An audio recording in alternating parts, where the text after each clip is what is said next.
Ce matin, après une courte attente, mon adorable Jésus est venu et m'a dit : « Ma fille, ce matin, je veux te rendre tout à fait conforme à moi. Je veux que tu penses avec mes pensées, que tu regardes avec mes yeux, que tu écoutes avec mes oreilles, que tu parles avec ma langue, que tu agisses avec mes mains, que tu marches avec mes pieds et que tu aimes avec mon cœur. » Ensuite, Jésus a uni ses attributs, ceux mentionnés si haut, aux miens que j'ai réalisé qu'il était aussi en train de me donner sa propre forme. De plus, il m'a donné la grâce de m'en servir comme il le fait lui-même.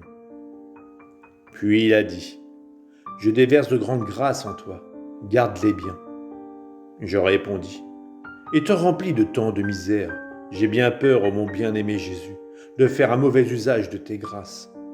Ce que je crains le plus, c'est ma langue qui trop souvent me fait manquer à la charité envers mon prochain. » Jésus poursuivit : « N'aie pas peur, je vais t'enseigner la manière de parler à ton prochain.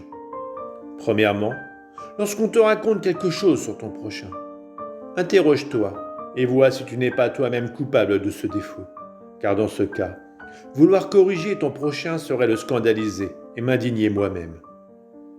Deuxièmement, si tu n'as pas ce défaut, lève-toi et essaie de parler comme j'aurais parlé.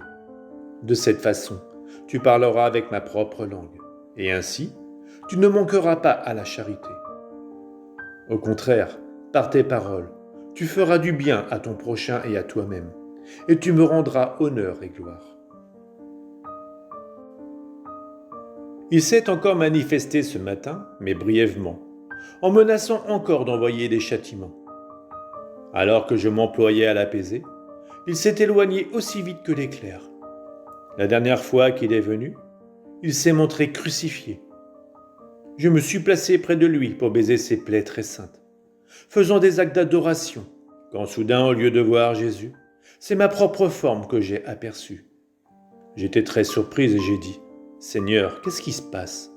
Suis-je en train de m'adorer moi-même ? Je ne peux pas faire ça. » Alors il est revenu à sa propre forme et m'a dit : « Ne sois pas surprise si j'ai emprunté ta forme, puisque je souffre continuellement en toi. Qu'y a-t-il d'étonnant que j'ai emprunté ta physionomie ? D'ailleurs, si je te fais souffrir, n'est-ce pas pour faire de toi une image de moi ? » Je demeurais toute confuse et Jésus disparut. Que tout concourt à sa gloire et que son saint nom soit béni à jamais.